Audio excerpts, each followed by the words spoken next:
هادي له ونشهد أن لا إله إلا الله وحده لا شريك له ونشهد أن سيدنا وسندنا وحبيبنا وحبيب ربنا وشفيعنا محمدا عبده ورسوله أرسله الله تعالى إلى الناس كافة بشيرا ونذيرا وداعيا إلى الله بإذنه وسراجا منيرا أما بعد فأعوذ بالله من الشيطان الرجيم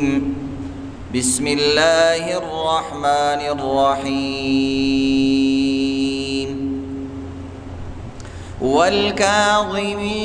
الغيظ والعافين عن الناس والله يحب المحسنين صدق الله العظيم. محترم سامعین کرام، هر انسان دا غواړي چې زه د ګناه نه بچ شم او زه نیک کارونه اختیار کړم. په ګناهونو باندې انسان مختلف وجوهاتو باندې آماده کیږي. ډیر ګناهونه داسي چې هغه د شهوت د وجې نه انسان هغه ګناهونو طرف ته توجه کوي، او ډیر ګناهونه داسي دي چې هغه د انسان د حسد په بنیاد باندې کوي، او ډیر ګناهونه داسي دي چې انسان د بغض په بنیاد باندې هغه کوي. او د دې ټولو ګناهونو د پاره یا د اکثر ګناهونو د پاره چې انسان کې بغض ولی پیدا کیږي، انسان کې حسد ولی پیدا کیږي، او انسان کې شهوت ولی پیدا کیږي، د دې لپاره به خپل سبب او لار د داغي د وجې نه انسان کې بغض پیدا کیږي، او انسان کې شهوت را پیدا شي، او انسان کې غضب را پیدا شي، بغض پکې را پیدا شي. د دې ټولو وجه هغه غصه ده. غصه کوم انسان چې غصه ډیره کوي نو د دې د وجې نه ډیر ګناهونه په دې کې پیدا کیږي. اوس غصه څه ته وایي او غصه کوم ځای کې جایز ده او غصه په کومو ځایونو کې ناروا ده او د غصې وجوهات څه دي او غصه به څومره حده پورې کې او کم ځای کې به غصه کې او کم ځای کې به نه کې. او د دې متعلق د بزرګانو یو څو واقعات بدنن بیان کې تاسو ته بیانېږي، چونکه هر انسان له غصه ورزي او د الله د طرف تم د غضب او د غصې نسبت شوی دی. پیغمبران هم په ډېرو خبرو باندې غصه شوي دي، اولیاء کرام او نیکان خلق او مور او پلار مخکلو بچو د غصې کوي. او دا شان عزتمند یو طرف ته شریعت کې غصه جایز ده او بل طرف ته ناجایز ده، نو د دې څه حدود دي دی باندې ځان پوهول پکار. نبی علیہ الصلوۃ والسلام له یو سړی را ویل جی ما ته مختصر نصیحت وکا. مختصر نبی علیہ السلام ته اوصنی ولا تکسر علی، جس وصیت راتو کو نصیحت راتو کا خو چې ډیر وګد نه، مختصر وصیت نصیحت راتو کا. نبی اسلام ورته صرف یو ټکی ویل، لا تغضب، بیجا غصه مکوا، بیزای غصه کېږه ما، او هر ټیم غصه کې مګرځه. بعضې کسانو ته عزتمندو ځان غصه نه ښکاره کېدل هغه ته دا ښه صفت ښکاري. وایي ماله الله روب را کړی، زما نه هر سړی یریږي او ښځه او بچي رانه یریږي، او زما مخې ته بچي خوله نشي کولاولی، او زما مخې ته ښځه کش کړپ نشي کولی. وایا دا ښه خبر ده که نه؟ نبی علیہ الصلوۃ والسلام حلیم او بردبارو او غصه به مولا ورتله د نبی علیہ السلام اننګي به وی سره شو او بدل بشو خو نبی علیہ السلام با د ذاتی امور د پاره د ذاتی کارونو باره کې چاته غصه نه کوله نبی علیہ السلام به د دین په کار باندې ډیر غصه کېدو چې اسلامی قانون به مات شو او د اسلام ستوهین به وشو یا نافرمانی به وشو نو هغه ټیم به د نبی علیہ السلام رنگ بدلیدو او صحابه کرام وی موږ به د نبی علیہ السلام په مخ باندې غصه محسوسوله او ښکاره کېده نو دا شان عزتمند غصه خشم دی غصه بد شم دی هر یو سیز اعتدال سره خوان کوي میانه روي سره خوان کوي زمون دینم صراط المستقیم سیده لار ده کګلیشونه پکې نشته افراط او تفرید پکې نشته زیاتواله او کمواله پکې نشته د دې امت د پاره الله میانه روي خوخه کړی ده درمیانه توسط نو نبی اسلام هغه سړي ته مختصر یو ټکی کې نصیحت وکړه لا تغضب غصه مکوه بیجا نو زموږ د پاره بدی کې ډېر لوی نصیحت دی دا یاد لري عزتمندو غصه انسان کې ډېر بیماریاں را پیدا کوي او ډېر ګناهونو طرف ته انسان بوزي او غصه انسان کې ولې را پیدا کیږي نو د دې مختلف وجوهات وي نو هغه وجوهات باندې ځان خبرول پکاره چې انسان دا کنټرول کیږي نه غصه فطری چیز دی کوم انسان لچ غصه نه ورزي دام خبره نه ده او کوم انسان لچ هر ځای کې غصه ورزي دام خبره نه ده چې کوم انسان الله رب العزت غصه فطری چیز پیدا کړی دی که انسان کې غصه بالکل نه وي نو دا انسان به ډیر بے غیرت وي د خزی ته د لور ته د مال ته د خپل خپلوانو ته د جمعات ته د دین ته واچا الله اچولې د پروام نه اوس مونږ وایو کنه چې د کارو شي وی پلانې سړی ډیر بے غیرت دی تاسو ونه کو دا خپل کار نو دا دغه زینو کې چې کوم ځکه شریعت ستا د مال ستا د عزت او ستا د نفس حفاظت پتا باندې ضروری کړي دي پدې کې چې کوم سیز رکاوټ ګرځي نو الته انسان د پاره غوسه کول جایز دي بلکې انسان له غوسه کول پکار دي ستا مال باندې یو انسان حملو کی او تبصفل ذکر کې سبحان الله الحمدلله ولا اله الا الله والله اکبر او سبا چې کوم دې به خیر تناستی ورور او دکان وړو خو بس مونږ ویل غلدي زیار غوسه کول خټه نه دي نو ځکه مرتسونه ویل دا خو نه نبی اسلام و چې چانه مال پټیږي او په دې وخت کې دا په غوسه کې رااله چې غوسه کې رااله دا حمله کوي او د پاغ سړی حمله وکړه او هغه په زور ور شو دای او وجلو وې دا سړی شهید مړ شو مما تدون ماله فهو شهید څوک چې د مال په سلسله کې د خپل مال د عزت په سلسله کې مړ کړي شو نو وې دا شهید مړ شو دلته ګوره د غوسی شهادت سره دا ور کړي یا میدان جنگ د تاوانی کافر حمله کوي او تور ته سبحان الله ذکر کوي پیر صاحب د ځان نه جوړ کړي نو دغه ته عزتمند دغه د حمله وخت دی دغه د بهادرۍ وخت دی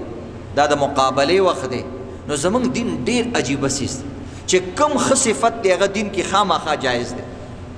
او چې کم سیز انسان ته نقصان رسي کم شي هغه دین کې خامخا سره درجه کې باغی باندې رد شوی دی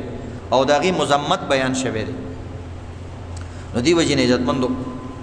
غوسه چې کله انسان شي به د نه ډیر زیات ګناونه کوي به دا پزان باندې نه پوي به دا کنزل کوي به دا جنگ کوي د جنگ نه چوڑان شي به قتل کوي نو ګوره دا ټول ګناونه دی غوسه سره تړلي دي که انسان له غوسه نه ورزي نو به کنزل نه کوي او چې کنزل اونکی نو بس به جنگم نه کوي او چې جنگ اونکی نو به قتل تم نوبت نسی خو چې کوم انسان یو ځل کنزل وکړه نو بس به د دې دویم قدم دی لاس چول او دریم قدم دی به مرګ یا بزان وجنی یا ببل وجنی بعضی سړی او دی کې لیونتوب راځي تاسو به کتلی بعض سړی غوسه شي نو چې بچا باندې زور نه رسی نو ځان له ډغرې ورکی دیوال سره د ځان دشمن شي یا مثلا پلار سره جنگ راشي نو د دیوال نه سر وي نو غوسه شي نه دی عزتمند دی وجنه یو حدیث کې راځي سباب المسلم فسوق وقتاله کفر وی مسلمان ته کنځلې کول وی دا لویه ګناه ده او دا د فاسق سړي علامت ده او منافق سړي علاماتو کې مرাজি چې وایذا خاصم فجرا چې کله جنگ شروع کنځلې وکړي دلیل سره خبر وکا چې کوم ځای کې د غصې خبرې الته غصه وکا خو کنځلو ته نوبت مبوسه ځکه هر سړی مور خور باندې خپکی تلاړ شه یو چرګ باندې حمله وکړه داغي بچي به تاسو باندې حمله کوي او د مسلمان قتل کول وې دا کفر دی نو ګوره غصه کله انسان کفر ته ورسي چې کوم انسان بل مسلمان وجني او د دې مسلمان قتل دا روا وګڼي او حلال وګڼي په دې سره دا کافر کیږي اسه قتل کفر نه دی خو چې کله انسان دا حلال وګڼي چې مړه د سر د وشتو دی او دې کې هیڅ ګناه نشته نو دغه خبرو سره انسان د ایمان نه خارج کی ځکه ته د اسلام د یو حکم انکار کې نو دی وجنه عزت مندو د غصې نړۍ بیماریانی او ډېر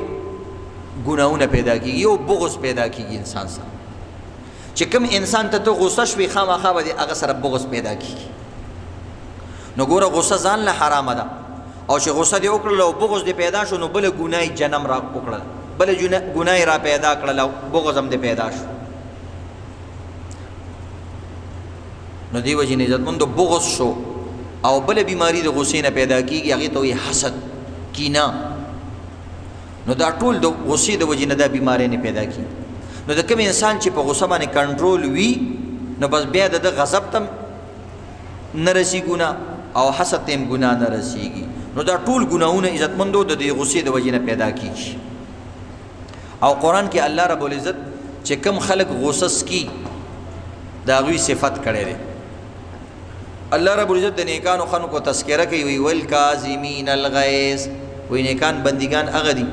چې خپل غصه کنټرول کی او غصه اوس کی والعافین عن الناس او خلکو ته معافیم کوي والله يحب المحسنين او به په پاسه احسانم کوي دا ډیره اوچته مرتبه ده دي ته رسیدل ډیر غانی چې غصه مونږ کی او به چې چا غصه کړي هغه معافم کی او به چې چا غصه کړي هغه سره سنیکی او خیرخواهی مو کی نو دا خو ډیره لوی خبره پرن سبا زمانه کې داسې خلک ډیر کم دي او که څوک داسې پیدا شي نو خلک هغه ته غلط القابات وایي مړه دا وایي چې بې غیرت دی او دا د چا څه کولی نشي د ذکر ست خلک داسې تانی ور دی بزرګانو کې یو بزرګ دی یاد امام حسین رضی الله تعالی عنہ پنوسو کې یو نوسه د زین العابدین امام زین العابدین یو بل بزرګ بارا کې دا قصه مشهور ده و یو ځل یو وینځه و یا غلام نو هغه ست ترکاری راغسته ودل راوړله انسان دې کمزور دی کله تیندګ خوري او خپې سپورون خلی را پریوز نو هغه ټوله ترکاری په هغه آقا باندې واړوله توې کړه په نو سوچ کوه چې یو غلام پتا باندې ګیله صبح غزار کی څومره انسان غوسه کی نو چې پوره ترکاری د باندې را غزار کی نو خلق خپل خذل په دې خبرو باندې طلاقونه ورکي خپل بچول چې کوم دې کنځلې ورته کوي نو به چې د پردي بچي د سره داسیو کې څومره د انسان زیاته غوسه نو چې ده وکړه نو په خواني غلامان او وینځي غم قران خوانه وي او په خواني بزرګانو په قران باندې عمل کو قران په باغی باندې ډیر لوی اثر کو نو فورا ورته دا آیات ویل والکاظمین الغیظ وی قران کې الله وی چې د الله خ بندګان غدي چې غوسس کی هغه ورته فورا وی کظمتو ما غوسه اوس کړه بس چې هغه ته پته ولګي چې استاد می سور کې شو به ورته والعافین عن الناس وی نیک سړی یو بل کارم کوي چې کله غوسه اوس کی نو به معافیم کوي نو به وی عفوت لك زبس معاف مم کړي خبره ختمه صرف غوسه مې ورته ونس کړه یعنی د زړه نه مې درته معافي وکړه او د زړه کې مې درته څه خبر رانه لا یا کراغلی ونه بس ختم میکړه هغه ورته به وی الله صفات درم بیانې والله يحب المحسنين چې چاله غوسه ورشي نو په کاردار چې معافیم کې او به هغه بل سړي سره سخی ګړه موږي او ته ډیره چالاکه او ډیر چالاکه هغه ورته ایزا د الله د پاره مې شکم دې آزاد کړي داسې عجیب خلک ولی به د صحابه او د نیکانو اولیاء تذکری الله قران کې نه کوي چې هغه په الله باندې داسې فداو چې عزتمند د خوشحالي په وخت کې نه د غصې په وخت کې به خیراتونه کول او په حق کس باندې به کو چې کم کس به د دوی خلاف او مخالف او یو قسم دشمنو باغی باندې به احسان کو. الله ته د دې د اداګانې راخوښې شوې. نو دی وجنه الله رب العزت قرآن کې وایي چې الاولیاء خلق چې کم دي دقه متقین خلق دي. او بل ځکه الله رب العزت یو حدیث قدسی ده وی من عاد لی ولیا فقد آذنته بالحرب، چې زما دسی اولیاء و بندگانو سره څوک اذیت ورکي او دشمنی کوي او هغوی پریشانه کوي، الله رب العزت وی هغه خلکو سره زما اعلان جنگ دی. د ولی د الله ولی بعض وخت خلک د نیکانو خلکو له امامانو له یا داسې خلک چې مثلا هغه خوش اخلاق وي، خلکو له تکلیف زیات ورکوي، مړه وي څوک یې تپوس کوي او څوک یې تپوس کوي. نو عزتمندو د داسې خلکو تپوس ډایرکټ الله کوي. او د کوم سړي چې صدر تپوس کوي کیدای شي صدر روزګار نه تپوس یې ونه کي، او تانیدار تپوس کوي کیدای شي تانیدار روزګار نه په دغه ورځ، نو بچ بشي. او د الله نه خو په یو ځای کې نشي بچ کېدی، د الله نه څوک نشي بچ کېدی چې صحرا کې یو څوک هم نه او داسې طریقې سره به د الله گیر کې چې حیران وي. نو دی وجې نه عزتمندو غصه خپل کنټرول کې ساتل پکار دي. د غصې یو بل وبال دا وي چې د انسان یو ځای کې غصه وکړي، نو د غصې د وجې نه کله ناکله د چا مال ضایع کړي، حملې پې کړي، زخمی کړي، نقصان یې ورته رسولی. نو دا یاد لرئ داسې ټایم کې چې غصې نه بیا وروسته ته توبه هم کې هغه ستا توبه نه قبلیږي. نیمه ګناه دې معاف شي، نیمه ګناه دې بیا هم په سر باندې پرته وي. نو د غصې د وجې نه ډېر نقصانات کي. او چې کوم انسان غصه کنټرول کي نو بس هر څه وشو. که د غصه کې رالی او د چا د مال مثلا شیشه دې چاله ماته کړه، دروازه دې چاله ماته کړه، سر دې وله مات کو، بچی دې وله زخمی کو، څه مال دې پټ کو، او دغه رنګې څه کاروباري چیز دې هغه دې وله ضایع کو، او بیا ته وروسته وایي یا الله ما غصې کړي تی راته معاف کړي. په دې باندې دا نه معاف کېږي. د غصې ګناه دې معاف شو، خو هغه مال چې دې ضایع کړی دی نو دې وجې نه دا بیا دا ناقصه توبه ده. ته به بیا هغه کس ګورې د هغه نه هغه مال معافي به غواړې، که هغې درته نه معاف کوي د هغې د ادایګي کوشش به کوې، هغه له به د هغې رقم او قیمت ورکې، هله به معاف کېږي. نو دې وجې نه عزتمندو اکثر ګناهونه او څومره دا فسادونه چې جوړېږي نن سبا د غصې نه یو لیش به نه او غصه به اسمان ته رسي. یو ځل یو لنډی شان چې کوم دی غصه شوی و، نو هغه کسانو ته ډېر غصه و، او ورته وایي ته دومره شانې او دومره غصې کې، هغوی تا ته پته نشته، وایي زه دومره لاندې ځمکه کې مې یم، څومره چې بره یم دومره لاندې. نو بس هغه ځمکې نه م غوزه راکاږي. نو بهرحال عزتمندو او غصه کې چې راشي د انسان په خوله باندې ډېرې د ناشکرۍ خبرې راځي، او انسان ډېر ځان تورزن ګڼي، او زه به داسې وکړم، حالانکه هېڅ هم نشي کولی چې هغه ورپسې رامنډه کړي دا بیا وروسته منډه وایي، او خبرې څومره کوي ځان ګناهګاروي. نو غصې عزتمندو ښه شی نه دی، او په غصې نه کولو باندې الله رب العزت ډېره لویه مرتبه انسان له ورکوي، او دا شان عظیمه بدله ورکوي. نبی علیہ الصلوۃ والسلام فرمای د یو حدیث مفهوم دی چې د قیامت په ورځ باندې به یو کس الله ته حاضر شي، الله رب العزت به فرشتو ته وایي د امتحان واخلئ او د دې حساب کتاب وکئ، او بیا به الله ته فرشتې حاضر شي. الله به دې تپوس کوي د دې حساب کتاب څه حساب دی، وایي چې د سره مونځونه نشته، او د سره روجي نشته، او د سره حج او عمرې نشته، د سره ذکر او عبادتونه مثلا د بدني او مالی عبادتونه به ذکر کی، وی یا الله دا د سره نشته، وی د سره چې کوم دی بل څه نیک عمل شته، وی او یو د کې یو خاص نیکی د سره شته، یو سپیشل نیکی د سره شته، یو دا دی چې د سره بچا زیاتی وکړله د به هغه کس معاف کو، معافي به یې ډېره کوله، مونځونه ورسره ډېر نشته، خو د معافۍ د ده په عمل نامه کې ډېر لیکل شي فلانې معاف، فلانې معاف، فلانې معاف، فلانې معاف، معافي به یې ډېره کوله. او دویم دا دی ملازمینو ته یې ویلو چې کم کس راشي او هغه باندې زما قرضی او د هغه وس او استطاعت نه وي نو هغه قرضه ورته معاف کوئ. دا به دې کې دا خپل حق به هغه ته پرېغوستو. نو الله رب العزت صرف په دې صفتونو باندې وایي دا غصې به یې نه کولی، هغه به ورته معافي وکړه. نو الله رب العزت وایي چې ښه د کې دومره لوی صفت دی چې د به حقونه معاف کول، نن ما خپل حق عذاب ورکول دته معاف کړه. چې د معافي کول، د به خلک معاف کول، زه دا معاف کوم، د به خپل حق پرې غوښتو، زه ورته خپل حق پرېږدمه، عذاب وله نه ورکوم. نو بعض وخت عزتمندو یو وړوکی عملي خو انسان ته په هغې باندې لویه مرتبه میلو شي. او پخواني خلکو به باقاعده د دې دپاره مجاهدې کول. انسان نه به غصه څنګه وځي، انسان نه به تکبر څنګه وځي، انسان نه به حسد او کینه څنګه وځي. دې دپاره به صوفیه کرامو او غټې غټې خانقاهونه به جوړ شوي، خانقاه به یې هغې ته ویله. او خانقاه ته به تلو، خلک به هغوی کې چلې تېرولې، لکه څنګه تبلیغ والا اوس ګرځي. دوی خو د تبلیغ دپاره، هغه به د ذات دپاره ګرځېدو. نو هغه به خانقاه ته لاړو، مشر پیر صاحب سره به یو چله تېره کړه، هلته به یې مونځونه په ټیم شو او عبادتونه به په ټیم شو. خو نور دراصل پیری دې ته ویلی کېږي چې انسان نه اخلاق رذیله ختم شي. صرف ذکر کول پیری مریدی نه ده، ګوره دا یاد لرئ. طریقت دې ته ویلی کېږي چې انسان کې کم باطینی خباستونه او ګناهونه دي، داسې طریقې سره د ده نه لرې شي. مثلا د ده تکبر ختم شي. اوس شروره غټې تسبیح پیدا کړي، هغه کې نور هم تکبر زیات شي، هغه د عام کسانو سره خبرې هم بیا نه کوي، وایي زه خو پیر صاحب یم او زه خو فلان یم. او د پیرۍ مریدۍ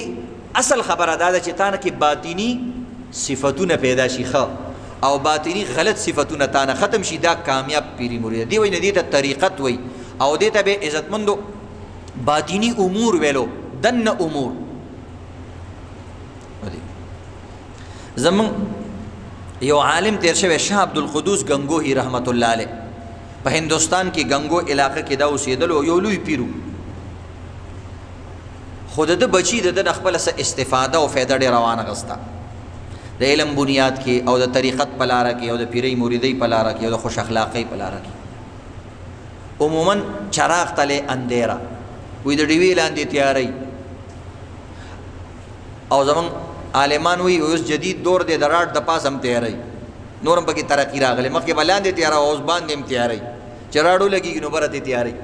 بلب چې ولګې بره طرف ته تیارۍ. او مخکې به د ډیوې لاندې تیاره وه. نو مطلب دا دی مخکې به د عوامو بچي ګډوډو، اوس د مولیانو، د ښو خلکو، د تبلیغ والا، د ښو خلکو بچي ګډوډېږي. الله دې موږ او تاسو د رسوایۍ نه وساتي، او الله دې زموږ بچي زموږ د نیکنامۍ ذریعه وګرځي، او الله دې زموږ بچي زموږ د بدنامۍ ذریعه نه وګرځي. نیکنامي دومره ښه څیز دی. ابراهیم علیه السلام الله ته دعا کړې ده، وایي زما خلیله څه غواړې؟ وی وجعل لی لسان صدق فی الاخرین. خدایا پاکه په وروستنو خلکو کې زما نیکنامي پیدا کړه چې بدنامي مې نه وي،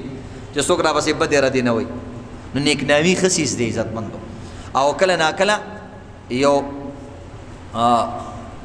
بد اولاد د انسان ټول نوم خاورېږي،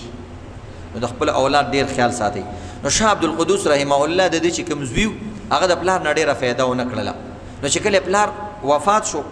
نو بیا ولې ارمان ورلی چې هو زمونږ په دې مدرسه کې، په دې علاقه کې خو زما د پلار د وجې نه ډېر لوی رڼاګانې وي او ډېر خلکو ته فایده وه او دا ځای پې آباد و. او اوس ګوره هغه ټولې رڼاګانې، هغه مجلسونه، هغه برکتونه ختم شو. نو زه زر وله سوچ ورلی او چا نه یې تپوس وکړو. دا نیک عمل عزتمندو دا وراثتي څیز نه دی، دا نسبي څیز نه دی چې دا بس دا د مال په شان نه دی چې پلار دې مړ شو مال تا ته پاتې، او پلار دی مولا او ته به مولای. داسې نه ده، ته باسې مولای، او پلار دی مولا او ته باسې ساده مولای. که خواري دې ونه کړه او محنت دې ونه کړله، دا په خوارۍ او په محنت باندې ده. هر سړی به ځان لکوي. وایي په خپل ځان ښېګړه وکړه غرمه شه، په ښېګړې د ابۍ او د دادا. هغه ناوې چې په خپله ښایسته نه وي، څوک یې څه کاندي ښایست د مور او نیا. دا ښایست دا د علم دا به ځان لکې. یو ښځه چې کوم دی ښایسته ده، نو که لور یې ښایسته وي خلک یې کوي، که لور یې ښایسته نه وي څوک یې څه کوي. یو سړي واده کوو، وایي لکه څنګه دی؟ ورور یې ډېر ښایسته دی. وایي لکه مونږ خو یې خور کوو، په ورور یې څه کوي؟ وایي نه یار د خور خو یې دا پوزه لکه چینګه شان ده. وایي نه بیا نه کومه. ګوره هر سړي کې خپل ښایست په ځای باندې په کار راځي. نو شاه عبدالقدوس رحمه الله دې زوی تپوس وکړو د چا نه چې زما د پلار لوی چې کوم مرید او خلیفه دی هغه څوک دی چې زه لاړ شم هغه نه د پلار هغه ګمشده علم او هغه رڼا بیا راواخلم. ګوره د خپل پلار نه نږدې نه حاصلوله، اوس ورسې در به در ګرځېدو. دا وجه دی وایي ګر کی مرغی دال برابر. په کور کې چې چرګ پوخ شي وایي هغه د دالو برابر. پردي کور کې سړی دال مخري ښځې ته وایي یار ناشنا دال پخ شوي ولته هغه وایي خدای ستا دا خواره خوله به چېرته روغه نه شي کور کې چېرته د چرګ صفتونه کوو د پردي د دالونو صفتونه کې نو کور کې چې چرګ هم پوخ شي ښځې ته وایي مړه دومره خوند یې نه و د خپل سیس خلک صفت نه کوي نو دې وجې نه دې ښاریان ویلي وایي ګرګي مرغي دال برابر د کور چرګ د دالو برابري نو خپل عالم پلار چاته عالم نه ښکاري ښځې ته خپل عالم خاوند هغه خاوند نه ښکاري خپل تبلیغي زوی د پلار د هغې قدر نه کوي چې دا زما زوی دی ګوره په کور ته په ټیم راځي سیروزه لګوي فلانې کې د دې څوک قدر نه کوي یا یو عام کس دی فرمان بردار دی په ټیم کور ته راځي کاروبار لځي او چا سره جنگ جګړه نه کوي پلار د دې بچو قدر نه کوي وایي مړه زما بچی بس هسې یو ګډه شانده او بس غلی ځي او غلی راځي خدایه شکر وباسه په دې بچي باندې چې اوس د بل چا جنگ راوړي بیا به څه کې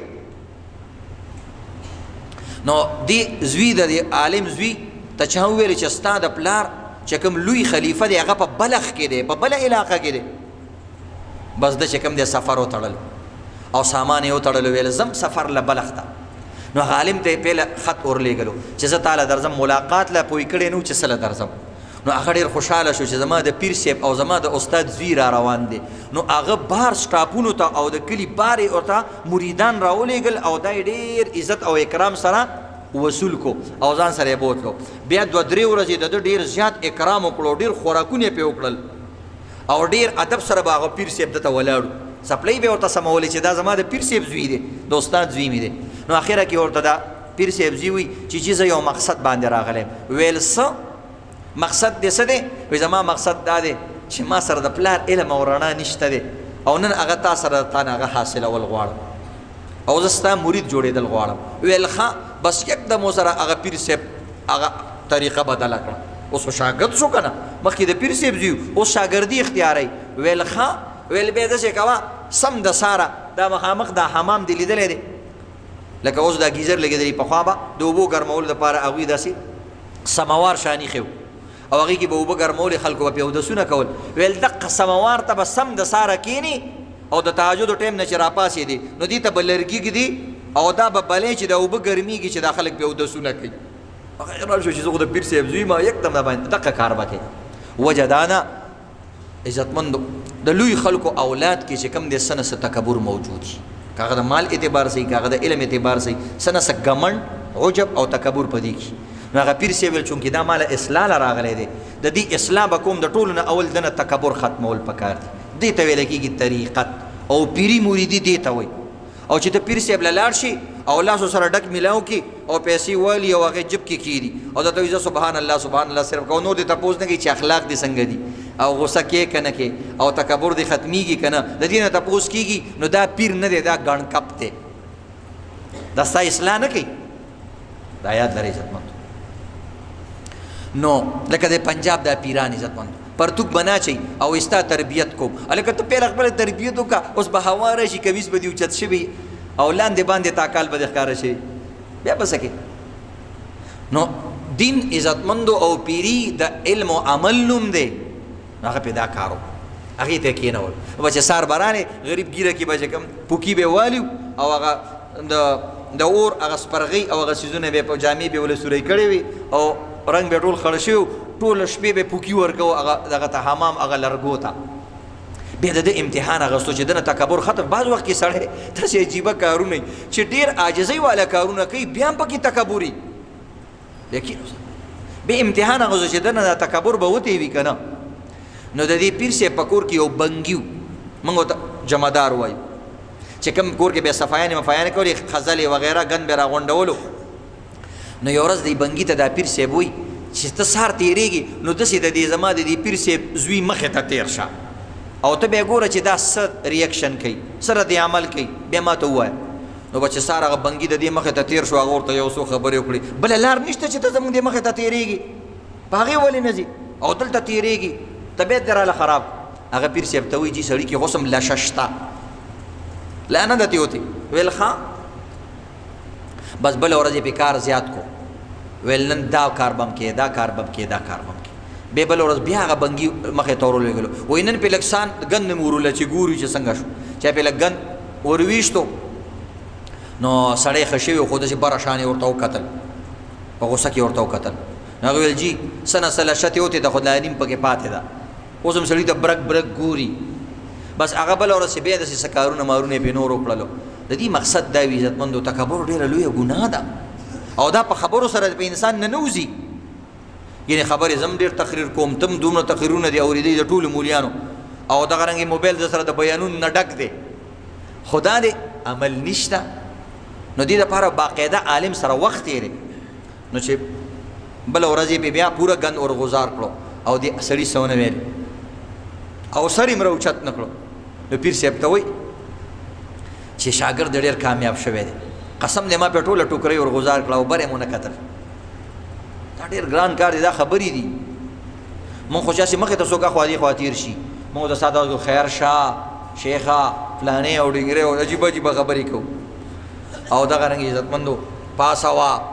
او کېنه وا څوک یو شان اواز کوي څوک بل شان اوازونه کوي او غریب تباه دی مختلف اوازونه خلکو پسې وباسو وایي هغه پیر صاحب له شپې خوب رالی د دې پیر صاحب د بچي هغه پلار هغه خپل پیر له خوب کې رالی وایي د پیر صاحب نه یې ګیله وکړله الله به خبر کړو الله سره لاري هر سړی خبرولی شي په هره طریقه باندې ویل ګوره مونږ خو تا سره دومره سختي نه وه کړې لکه د زمونږ زوی سره دی چې سخته وکړله ټوله ټوکرۍ به یې د پاسه غزار کړه بس هغې نه پس سهار هغه ورته ویل بچیه زه اوس تا سره د پلار هغه طریقت لاره تا ته په هغې هم لاره باندې رالې اوس په نورو باندې خواري کوه او خپل کلي ته یې ولېږلو نو د تکبر د خلاصۍ دپاره به دومره کوشش کول نو د غصې د وجې نه انسان کې تکبر پیدا کېږي او دا شان عزتمندو تکبر لویه ګناه ده نو د دې نه ځان خلاصولو دپاره غصه خپله دباغول پکار دي بعضو روایتو کې راځي چې کوم انسان خپله غصه دباو کي وایي دا داسې مقام ته ورسېږي چې د فرشتو نه هم اعلی او بالا شي نو دې وجه امام حنیفه رحمت الله علیه عجیبه واقعات لیکلي دي کوم چې لوی کسان یې هغه ډېر خلکو چیړلي وي تاسو ګورئ د الله مرتبه د ټولو نه لویه ده نو د ټولو نه زیاتې خبرې الله پسې شوي 380 بوتان خلکو په بیت الله شریف کې ایښي او د الله خلاف وکړي 380 بوتان یې ورته ایښي دغه رنګې هر دور کې د الله نافرماني په دنیا کې اوس هم ګوره ډېره زیاته کېږي مرتبه د الله د ټولو نه لویه ده او د الله طرف ته خلکو نسبتونه کړي وایي پلانې لور ده او پلانې زوی دی او فلانې داسې دی دا کنځلي دي الله ته او بیا د پیغمبر مرتبه لویه ده نو ټولو پیغمبرانو څخه خلکو څه کړي دي محمد رسول الله سره یې څه کړي دي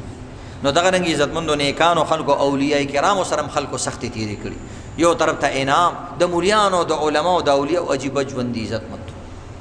یو طرف ته ورته خلک کنځلې کوي او بل طرف ته د سونې او د چاندۍ هارونه اچوي عجیبه ژوند دي دا د پیغمبرانو او د اولیاءو ټول داسې عجیبه ژوند او د دې مولیانو دا رزق داسې تس نسي لیکلی خواره واره لکه چرګې ته سړی داسې په لار یا توتي کې په لاس کې دانې ونیسي هغې زر زر وخوري او کله ورته داسې خواري وري ولي دا چرګه منډې وایي کله یو طرف ته کله بل طرف ته یو دانې پسې دغه رنګې د مولیانو دا رزق داسې تتر بتر لیکلی یو نوړی یو ځای کې بله نوړی بل ځای کې یو پلیټ یو ځای کې د حلوا او بل ځای کې چې کوم دی دغه رنګې د سالن پلیټ بهرحال امام حنیفه رحمت الله علیه خلق ډېر بدخواهان خلک ځکه چې دا امام اعظم دی لوی امام تیر شوی نو مالک د لوی امامانو لوی لوی دشمنان تیر شوي خلکو به چیړل را چیړل یو ځل یو سړي ورته کنځلې کولې او دغه نه د جومات نه چې شروع شو کوره پورې تلو نو امام صاحب سره یو ځای روان نو یو کوڅه کې د هغه او د ده لاره بېلېده نو امام صاحب ودرېدلو دې سړي ته وایي که نور زړه سپکې زما لاره بیا جدا کېږي نو دلته درته ودرېږم څه خبرې که راته کې راته وکړه دومره صبر نو عزتمندو حالانکې د ده لوی لوی شاګردانو او ټول علاقې والا به د ده ډېر زیات ادب کولو دا سړی به خلکو وجلی وي یو ځل یو سړی داسې درس یې ورکو دا څنګه چې تاسو ناست او شاګردانو ته درس ورکو یو سړی رالی مخامخ یو دیوال په هغه دیوال باندې تپارسنګ پروت و په هغې باندې پاسه وختلو هغه دیوال د پاسه ودرېدو ځکه امام صاحب شاته ویل چې دې ټولو خلکو ته زه ښکاره شم هغه سړی بره وښتو ده ته وایي ای فلانیه امام صاحب داسې بره وکتل هغه شاګردان هم داسې شاته وکتل چې څوک دی د لرې نه آواز کوي د لرې نه نیک سړي ته آواز کول دا بې ادبي ده پلار ته د شان آواز کول بابا تیز آواز دا صحیح نه دی ځکه زناورو ته خلک د شانه آواز کوي شانه به آواز نه کوي امام صاحب ته مولا صاحب ته او دا آواز نه کوي د شاته نه به آواز لوی لوی مولیانې خلکو د شاته نه آواز کوي کاري صاحب مولا صاحب فلانې صاحب هغه په موټر سایکل روان چې شاته وګوري درس به زه ورشي هلکه نو ته شاته ځله ګوري ځاته ګوله قلانې دې لګي دی وجه نه ادب دا دی چې شاته نه چا आवाज درکو هغه ته مه ګوره دا آداب وکړي که تا ورته ونه کتل ګناهګار نه یې ځه په مخه دی ښه د لرې نه یې تیز آواز درکو ځکه دا خو تاسو د زناورو طریقه کوي هغه سړي بره آواز وکړو امام صاحب ته وایي ما ستا باره کې اورېدلي دي نعوذ بالله چې ته د حرام اولاد یې دا څومره خبر او ټول شاګردان یې راباسېدو سړی وجلو او رانیولې امام صاحب ته نه وایي ده یو سوال کړی یو اعتراض کړی او د هر اعتراض جواب یې زه جواب ورکوم که وایي دوی بچیا نه زما د پلار نکاح او زما د مور نکاح په فلاني سن کې فلاني کلي کې شوې ده او د فلانې زما د مور او پلار چې کله نکاح و په هغې کې ناستو او هغې کې فلانې سړی اوس هم په فلاني کلي کې موجود دی ته ورشه د هغې نه تپوس کولی شي او هغوی به ګویي ورکړي چې او د امام صاحب د پلار نکاح فلانۍ ښځې سره شوې وه او موږ یې په نکاح کې ناست یو موږ ګواهانو نو ستا به اطمینان وشي تا ته چا غلطه خبره کړې ده شاګردان خو شاته پړسېدل چې دا خو زموږ استاد ته داسې خبره وکړله د شاګردانو مخکې دا ډېر لوی د امتحان وخت عزتمند امام صاحب نه بس خپل سبق وایي خپل سبق یې شروع هغه سړی چې په څنګ نه راکوزېدو او لاندې راپرېوتو او سټ او ورمې کې مات شو نو امام صاحب ورته وایي زما صبر دا سړی ووجلو زما صبر دا سړی مات کو نو شاګردان یې بیا خوشحاله شو چې ځا سره څه بدله خو ترې واغستلی شوه نو دې وجې نه نیکانو اولیاء کرامو خلکو سره ګزاره کوي نو امام صاحب به خلکو غوسه کو خو اولیاء به نه غوسه کېدل نه به غوسه کېدل خلکو ته پته وه چې امام صاحب د شپې ډېر عبادت کوي او د شپې خوب کم کوي یا بعضو شپو خوب نه کوي نو د ورځې به امام صاحب قیلوله کول او د ورځې به آرام کو نو یو سړي چې کم دی دا طریقه وکړله چې دا خوب ولا خرابو نو یو ځل غرمې ټایم کې رالی دروازې وټکوله دا به بالاخانه کې وده کېدو بره چت باندې نو داسې لاندې وله راکوسو چې لاندې وله راکوسو هغه صاحب ته وایي جي څه خدمت هغه ورته وایي جي زما ذهن کې یو سوال و خو چې تاسو راکوس وئ ما نه هغه سوال هېر شو دروغ یې ورته وویل امام صاحب ورته خیر دی بچې زه سبا به شي هغه ته واپس وختلو نو لږ ساعت پسې ورته بیا دروازه وټکوله نو امام صاحب بیا راکوس شو لږ ساعت له بس سترګې ورغلې وې بیا ټک ټک وشو بیا راکوس شو چې نیمه لار پورې رالی چې راکوس شو امام صاحب ورته بچی وایه څه خدمت دی وایي چې هغه سوال راته یاد خو تاسو چې نیمه پورې رالی هغه رانه واپس هېر شو بیا وچل دوه درې ځلې داسې کار وکړو بیا اخره کې چې کوم دی درېیم ځل یا څلورم ځل چې راکوس شو وایي چې اوس راته سوال یاد دی خو خفه کېږي به نه ویل نه خفه کېږم وایي چې سوال دا دی چې انسان کومه دا پاخانه وکړي انسان کومه پاخانه وکړي غټ او دسماته وایي چې وایي دا تروشي که خوږي دا د سوال د دومره لوی امام نه او بار بار نه پس داسې سوال کول دا څومره لویه بې ادبي ده او الله رب العزت به څومره خفه کېږي چې د الله ولي له ته تکلیف ورکړي او تاسو ته حدیث ما وویلو الله وایي چې زما ولی سره څوک اذیت ورکړي زما ولی له فقط آذنته بالحرم وایي اعلان ورته وکړه زما پیغمبره چې زما ډایرکټ اعلان جنګ دی دې سړي سره